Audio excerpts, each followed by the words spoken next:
مرحبا بكم مشاهدينا في حلقة جديدة من برنامج أزياء على قناة تيلي ماروك. فقراتنا اليوم كلها على الموضة والجمال، ودابا نمشيو نشوفوا الفقرات اللي معنا اليوم. فقرة نصائح وحلول اختاريت لكم 3 ديال الاطلالات باللون الابيض والاسود واللي دارجه في هذا الموسم هذا. من خلال هذه الاطلالات غيرت باقي القطع ولكن احتفظت بقطعتين، وبالتالي حصلت على 3 ديال الاطلالات مختلفه. غادي نخليكم باش تكتشفوا معايا هذه الفقره هذه.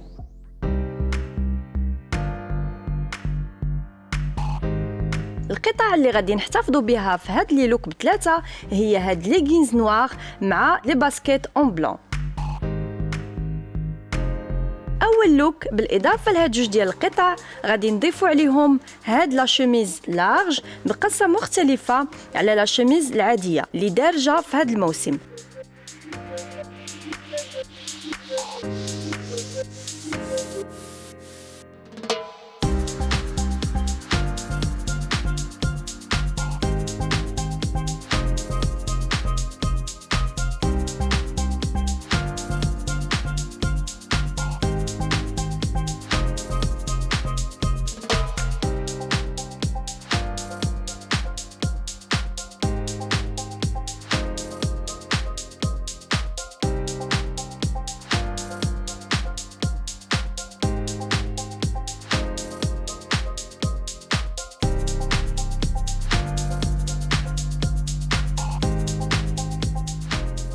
بالنسبه لي زاكسيسوار زدنا فقط هاد جوج ديال لي براسلي باش تبقى البسه عصريه وخفيفه.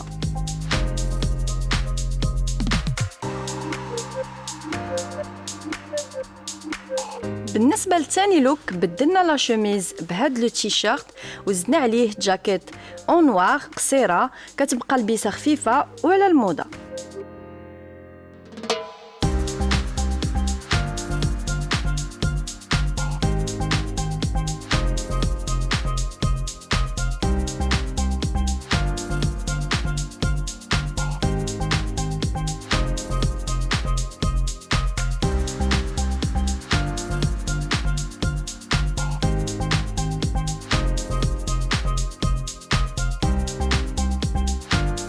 ثالث لوك بدلنا لو تيشيرت بواحد ثاني فيه هاد اللمسه الانيقه وزدنا عليه جاكيت باللون الابيض والاسود، وزدنا عليه جاكيت طويله باللون الابيض والاسود بنفس القصه ديال لا شوميز اللي اعتمدنا عليها في الاول، وحصلنا على هاد لو لوك مع الاحتفاظ دائما بنفس القطعتين.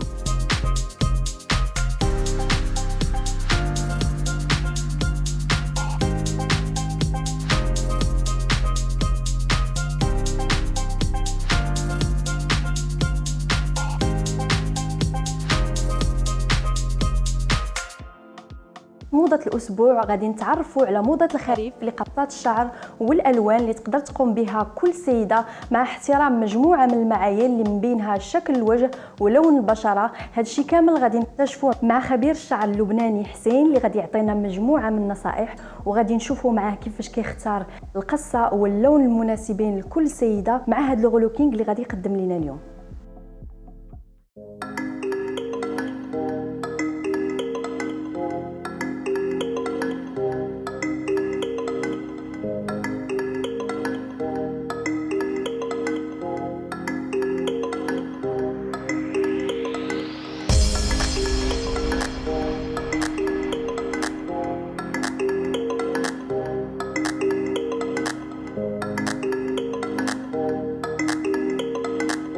مثل ما بتعرفوا بالموضة كان دايما كل فصل كان الجديد بالألوان الشعر.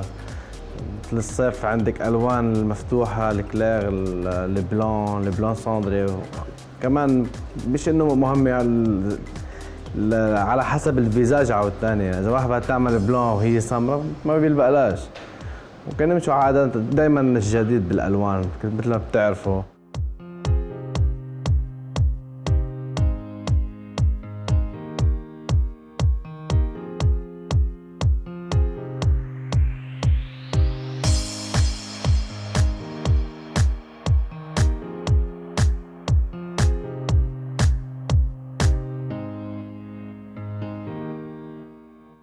وبالنسبة لفصل الربيع عن الألوان اللي كنت تنزل عن البلون عن الصيف شوي، الوان الربيع عندنا الالوان على ميل دوغي، على ساندري، على مش الوان البلون بلون. وكل فصل كيعاود كيسخن الحال، كيبرد الحال. باش كيبرد الحال كنلعبوا على الالوان الفيولي، المارون فرونسي، الالوان الروج البارد. ودائما الالوان الجديده دائما موجوده، ولكن كنلعبوا نحن عاده على الفيزاج ديال السيده على حسب اللباس ديالها، على حسب الشوفو ديالها، اذا كان مهلوك تعبان ابيمي. ما فيناش نجي تقول لك انا بدي مثل هذه الصوره، بدي الوان مفتوحه، بدي بلون.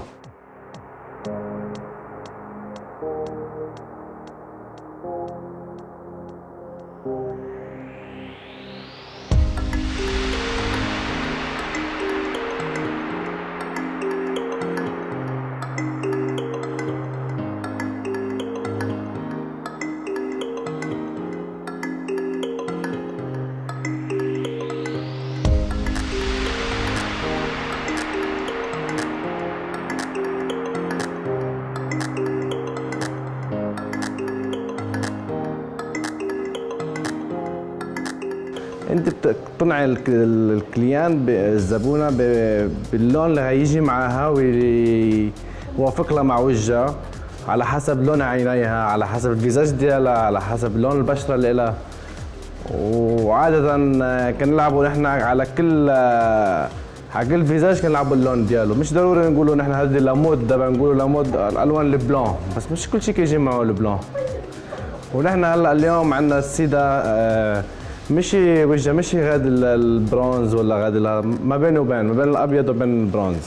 نحن هلا هي جتنا عندها الشعر ديالها لاباز ناتشورال، ما مسبوغ، ما عامله شيء، وحابه تبدل، حابه تبدل اللوك.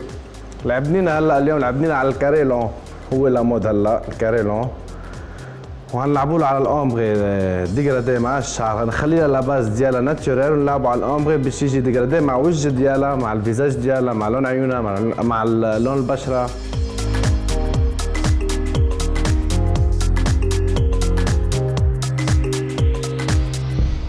غادي نشوفوا بالخطوات مكياج النهار وكيفاش نقدروا نحولوه الى مكياج سهره مع اضافات بسيطه فقط وبطريقه سهله واحترافيه ضمن فقره جمال. اليوم غنشوفوا مكياج سهل وبسيط للنهار وكيفاش نحولوه لمكياج ليلي.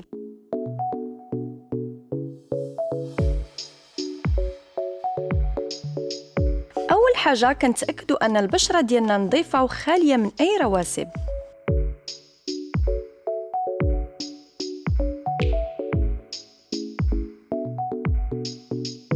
حطي انتي سيرن او كونسيلر باش تخفي السواد اللي تحت العين.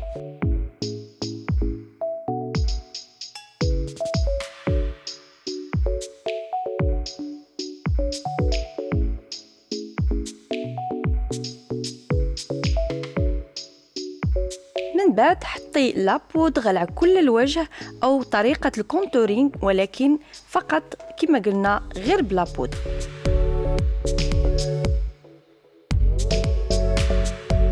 من بعد حطي لابودغ على كل الوجه واستعمليها كذلك باش تحددي الوجه على طريقة الكونتورينغ.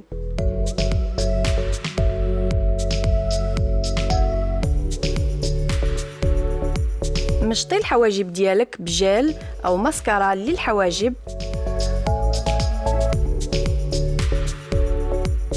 بالنسبة للفغا بوبيير حطي لون وردي خفيف فوق او تحت العين. حطي ماسكارا بكمية قليلة.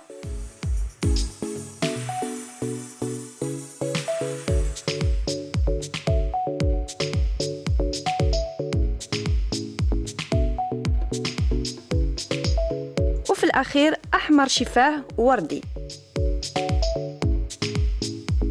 وبهكذا كتحصلي على مكياج خفيف للنهار. ودابا غادي نقوموا باضافات بسيطه على المكياج ديالنا ديال النهار باش نحصلوا على مكياج ليلي. غادي نتخلصوا شويه من لابودغ اللي درنا في الاول وغنحطوا ان فون دو تان على كل الوجه.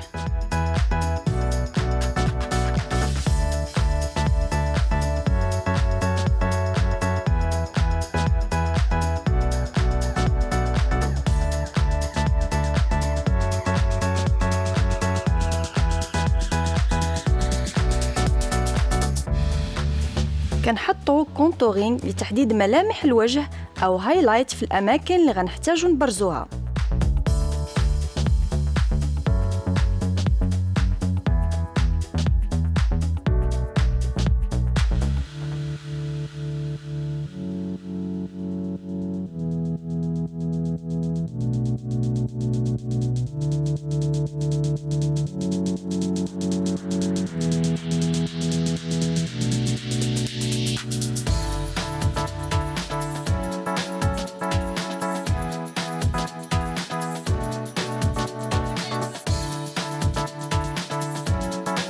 من بعد كنحطوا بودرة لتثبيت الفون دو تان.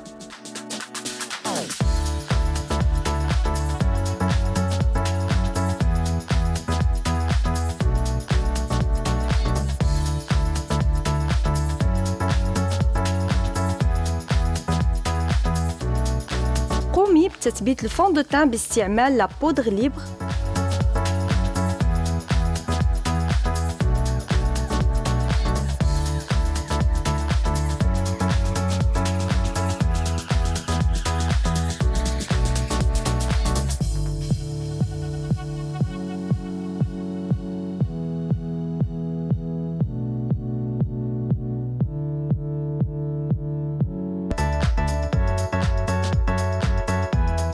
كنرسموا الحواجب ديالنا بلو جيل، كنحاولوا نبداو من الجوانب باش ما يجيش الحاجب مغموق.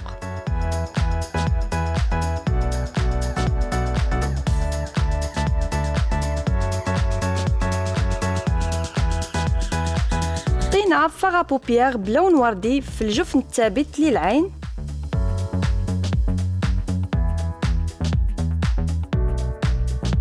من بعد حطينا فغا بوبيير لامع على الجفن العلوي.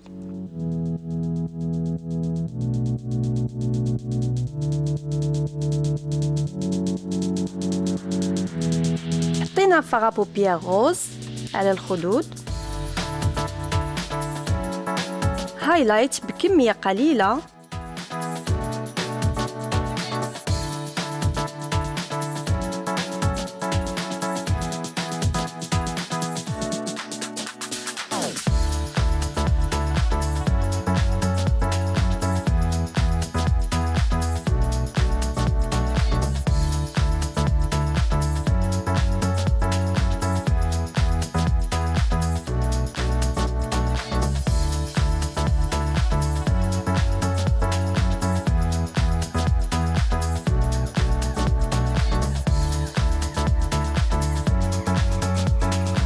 من بعد كنقوم بتثبيت الرموش.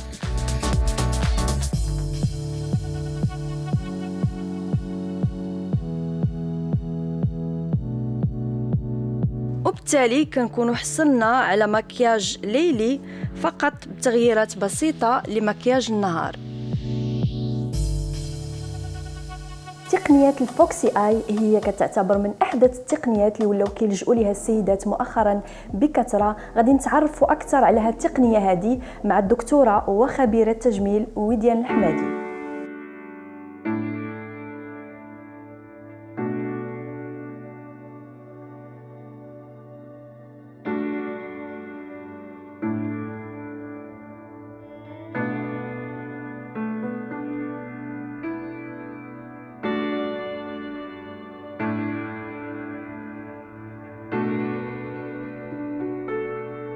دكتور الحمادي، أخصائية التجميل، مرحبا بك معنا اليوم في برنامج أزياء. شكرا، بارك الله فيك. اليوم دكتور جينا عندك باش نتعرفوا على واحد التقنية جديدة اللي هي لو فوكسي آي، اللي ولينا كنشوفوها بزاف طوندونس مؤخرا كيلجؤوا ليها السيدات بزاف. واش تقدري تكلمي لينا على هاد لا تكنيك هادي؟ Oui, bien sûr. بعدا شكرا pour votre intérêt. En fait, la technique, on appelle ça Foxy Eyes ou Fox Eyes en anglais. La traduction, c'est yeux de félin, c'est-à-dire les yeux, les عينين ديال le félin, les chats, اللي هما كنعليو شويه على queue du sourcil بحال هكا باش كتعطي واحد elle dégage le regard de la patiente. Donc c'est une technique non chirurgicale. D'accord? كتدار في لو كابيني une anesthésie locale et ça se fait 5 ولا 10 دقائق pas plus. طيب هاد العمليه اللي كما قلتي دكتور كتم بديفيل طونسور اولا كما كنقولوا لهم خيوط الذهبيه. شنو هي الماده اللي كيتكونوا منها هاد الخيوط؟ Alors les fils مصوبين واحد الماده biocompatible يعني elle va faire aucune allergie à la patiente. Elle se dégrade كتذوب مع الوقت على حسب لو تيب دو فيل. كاين الخيط اللي غيذوب من بعد واحد الشهر ولا شهرين والخيوط اللي كيكونوا شويه غلاظ كيذوبوا حتى من بعد واحد 6 شهور ولا 7 شهور. D'accord. الماده باش مصوبين سي دو comme je l'ai dit de la polydioxanone, c'est-à-dire c'est une matière اللي غادي تذوب و elle va se transformer en CO2 et en eau. الماء و CO2 le dioxyde de carbone. Et elle va être éliminée naturellement par le corps. يعني كاين une biocompatibilité 100%. هاد الخيوط هاد الماده مصوبين بها دي فيل دو سوتور اللي كنستعملوا في لا شيروجي كاردياك في لا شيروجي اوفتالميك. دونك سي اون ماتيير اللي ديجا مولفين نستعملوها في دوطخ سبيسياليتي امنه 100%. ما نخافوش منها. لا تكنيك راه هوليوود لي ستار كلشي دابا سي او كي اون لانسي جوستومون سيت مود. اي avant on le faisait, on relevait, on allait la queue le sourcil vers le haut parce que les femmes ou même les hommes, mais c'est surtout les femmes bien entendu, مع l'âge la queue du sourcil كتطيح شويه. Donc باش نصغروا le regard, on élève la queue du sourcil كنطلعوا شويه vers le haut. Aujourd'hui, la mode, c'est de tirer vers le côté pour avoir les yeux en amande. Les fils qui يذوبوا comme j'ai dit على حسب النوعيه تاع الخيط كيذوبوا من بعد واحد 6 شهور ولا 7 شهور. داكور. مي ليفي ديالهم كيبقى. داكور باسكو les fils ils tirent. Dans ce cas là حنا خصنا un effet mécanique, on tire, on relève كنطلعوا le sourcil. ولكن الماده elle rajeunit la peau. C'est une elle crée le polydioxanone il crée une biostimulation. Il stimule le collagène, il stimule l'élastine. Donc il y a le rajeunissement في البلاصه فين درنا الخيوط. D'ailleurs هاد الخيوط كنستعملوهم في بلايص اخرى بحال pour lifter باش نعليو شويه لو فيزاج. ديما quand on se regarde dans un miroir العيالات اول حاجه شنو كيديروا نعليو شويه هذا باسكو الوجه مع لاج كيطيح شويه. ما كاين حتى شي من بعد العمليه يعني ما كتبانش شي ما كيكونش انتفاخ ما كيكونش تغير في اللون يعني اللون ولا نو كيكون اون جينيرال ماشي حنا على حسب لا باسيونت غادي نجرب شويه يعني غيوقع واحد التكماش اللي غادي يمشي من بعد واحد اليومين 3 ايام ولا 4 ايام. داكور. دونك باش يعطينا ان ريزولتا با دو بلو با دو يقد يكون واحد ان اوديم يتنفخ شويه من بعد واحد يومين ولا 3 ايام ما يكونش كيدوز من بعد 4 ايام 5 ايام. دونك الا بغينا نديروهم بيان سور ما يكونش عندنا شي ان ايفينمون امبورطون. دونك يكون عندنا واحد السيمانه خاويه باش حتى الا كانت شي حاجه ان بوتي بلو ولا كيلكو شوز سا باس سانز اوكان بروبليم. طيب دكتور تقدري تكلمي لنا على العمليه كيفاش كدوز المراحل ديالها؟ D'accord. Alors, comme tout acte médical, on le dans des conditions stériles. Donc, on nettoie bien, on désinfecte la peau, d'accord. Donc, la technique, elle est simple. On désinfecte, bien entendu, l'endroit, c'est très important. Il faut faire attention aux infections. On travaille dans des conditions stériles, d'accord. غناخذوا العبار باش تكون واحد لا سيمتري اي اون هارموني. داكور. اي دونك اون فوا كو خرجنا لا كانول دي دو كوتي عندنا الخيوط اللي غيبقاو خارجين وغادي نقادوهم. نغوغارد لو ميروار وغادي نهضروا وغنشاوروا لا باسيونت باش نشوفوا معاها واش بغات تطلعوهم بزاف ولا تطلعوهم شويه ولا على حسب لو غو دو شاكان. على حسب حتى العدد دكتور ديال لي فيل واش كديري غير واحد او جوج ولا على حسب السيده اشنو كتطلب؟ بون كيستيون باسكو على حسب لو بوزوان. الا كان طايحين بزاف يمكن نحتاجوا جوج الخيوط بكل جهه. دونك غنديروا جوج في جوج ولا 3 ولا 4 على حسب. الا جات عندنا اون جون اللي عندها ان بوتي ريلاشمون ولا elle veut pas tirer بزاف ما بغاتش تجرب بزاف. Ça dépend du goût de chacun. دابا حنا اللي دخلنا وشفنا لي طوندونس و لي ستار elles tirent énormément.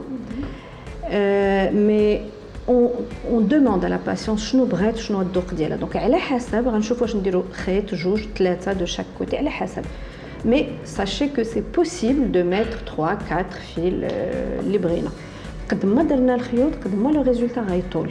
داكوغ في الوقت. كنديروا واحد تقيبه في الراس ديال في لا كو دو سورسيل باش منين غندوزو الخيط.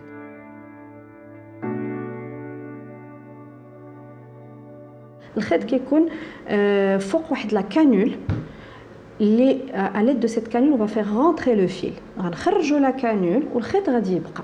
داكوغ غنديروها في لي دو كوتي.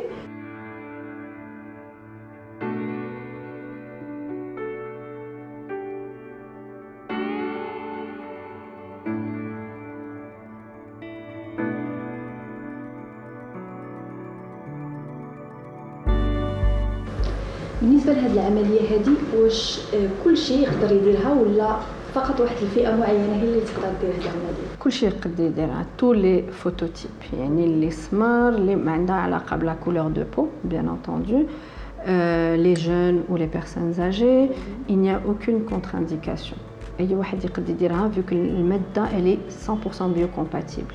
Elle ne produit ni d'allergie, ni de rejet, ni quoi que ce soit. والنتيجه ديالها واش كتبان مباشره من بعد العمليه او انها كتاخذ واحد المده عاد كتعطي واحد لي في اكثر زعما احسن من بعد العمليه مباشره؟ Alors بعد l'intervention بعد العمليه مباشره غنشوفوا بيان سور غيبان لنا لو ريزولتا مي كوم بحال قلت من قبل غادي يخلي لنا واحد التكماش اللي حنا بغيناه يبقى لمده واحد السيمانه باش يعطينا لو ريزولتا فينال ان ريزولتا ناتوريل. ما تخافوا بعد الناس كيخرجوا لي باسيونط لا واش غيبقى لا ما غيبقاش بحال هكاك غادي يهبط شويه غينزل. حنا كنجروا شويه اكثر من اللازم باش من بعد منين يهبط واحد شويه من بعد واحد السيمانه ولا 10 ايام يكون لو ريزولتا ناتوريل ما باينش ما غيبانوش. الا لاحظتوا داك لي بوتي ترو اللي كنديروا راه كيتشدوا من بعد واحد 4 ولا 5 سوايع يعني ما غيبقى لناش حتى داك البليصه ديال منين دخلنا الخيط راه ما كتبقاش ال ديسباري. طيب دكتور كنعرفوا ان حتى البوتوكس يمكن كيعطي هاد لي فيه فعلا وي. شنو هو الفرق بينه وبين لي فيتونسر؟ Alors le botox ou toxine botulique comme on le dit c'est des injections qui durent entre 5 et 6 mois. Donc il faut refaire ce تعاود ديرها من بعد واحد 5 شهور ولا 6 شهور وما غاديش on le met un peu partout donc باش pour bloquer les muscles et donc détendre la peau et éliminer les rides نتاع le front ولا ديال الجنب ديال العينين et grâce au botox كنحلو le regard شويه ولكن avec les fils tenseurs on peut gérer نقدروا نحلو اكثر. الخيوط نقدروا نديروهم مره في العام عام ونص الوغ كو البوتوكس خصو يتعاود البوتوكس لا توكسين بوتوليك خصها تعاود باسكو معروف بالبوتوكس دونك خصو يتعاود كل 5 شهور ولا 6 شهور.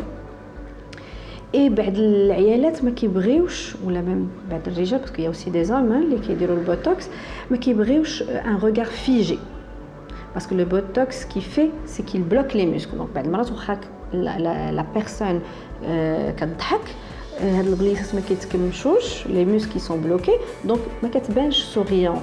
وبعد الناس ما كيبغيو يخليو داك لي في ناتوريل. كنت عندي دي دام كيقول لا انا كنضحك ولكن الضحكه ديالي تبدلت كيبغيو هذاك التعبير يبقى بالضبط. دونك بالنسبه للعيالات اللي يبريفير كيفضلوا هذا التعبير يبقى جو لور كونساي لي فيل طونسور اكثر من البوتوكس. وكاين اللي كيحماقوا على لا توكسين بوتوليك وكاين اللي كيديرهم بجوج داكوغ على حسب. شكرا لك دكتور شرفتينا. ميرسي افو شكرا. وبهكذا غنكون وصلنا لنهايه الحلقه. نتلاقاو في حلقه جايه مع فقرات جديده.